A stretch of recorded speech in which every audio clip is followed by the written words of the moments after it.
it should have been during that time, the 50s, 40s, 50s, early 60s, when there should have been an explosion of homelessness in this country because millions of people moved out of the South into the northern cities, and there was no anticipation or preparation in the northern cities for that. Why didn't homelessness explode then? And it was because you still had this fabric of institutions, churches and others, that took people in, absorbed them, found out ways to deal with it, and so it didn't happen at a time when it should have been massive homelessness, right? But it was that capacity that was there. Now, urban renewal forced 1 and 2 black families in America to move and completely destroyed these social networks.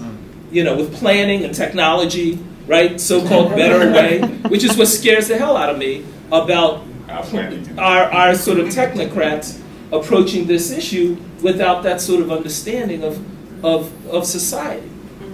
Anyway, what I've come to in New Orleans and also in Peru after dealing with the earthquake there is that we need to work to empower, help empower local communities to be able to deal with the complicated effects of these changes themselves.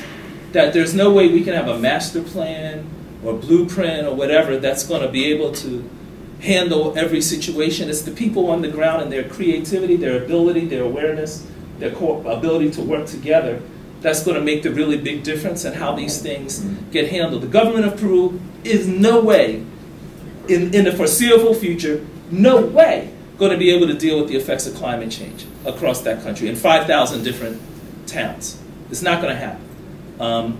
So that's where I've ended up in terms of thinking about what does it mean to create distributed capacity or help create distributed capacity of institutions and people in millions of communities to be able to handle these things and scale up and scale down, cooperate, you know, as needed. What does that mean? And how do we approach that kind of or think about that kind of a system?